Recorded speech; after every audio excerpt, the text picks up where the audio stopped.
കാരണവന്മാരായിട്ട് കുറച്ച് സൗന്ദര്യം തന്നിട്ടുണ്ട്. 34 വർഷം മുമ്പേ ഉള്ള ഒരാളാണ് ആ ആള് ഇന്നും. അതായത് കോളേജ് പിള്ളേരെന്ന് വെച്ചാൽ ചെറിയ കുട്ടികളാണ്, ഈ 2K കിഡ്സ്, ജെൻസി എന്നൊക്കെ പറയാ. അവരുടെ അടുത്തും സ്റ്റാർ ആണ്. ഈ ചിരി കാണാൻ എന്തൊരു ഭംഗിയാ.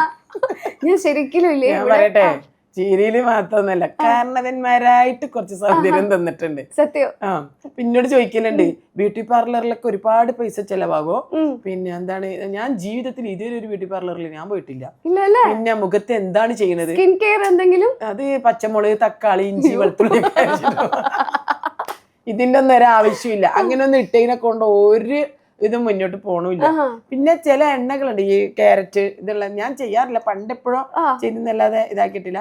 ഞാൻ സത്യത്തിൽ ഇവിടെ വന്നപ്പോ ശരിക്കും ഞാൻ നോക്കി, എന്തൊരു ഭംഗിയാ കാണാൻ, എന്തൊരു സ്കിന്നാന്നറിയോ.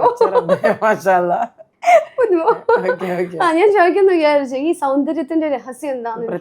പ്രത്യേകിച്ചൊരു സൗന്ദര്യ രഹസ്യമൊന്നുമില്ല. ചോറാകെ 3-4 സ്പൂണേ തിന്നുള്ളൂ. പാല് കുടിക്കൂല, മുട്ട കഴിക്കൂല, ഫ്രൂട്ട്സ് ഒന്നുമില്ല, അങ്ങനെയുള്ള ഒരു സംഗതിയും ചെയ്യും. വെള്ളം കുടിക്കോ?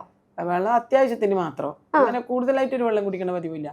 പിന്നെ ഞാൻ പറഞ്ഞ പോലെ എന്റെ കാരണവന്മാരായിട്ട് ഉണ്ടാക്കി തന്നൊരു സൗന്ദര്യം.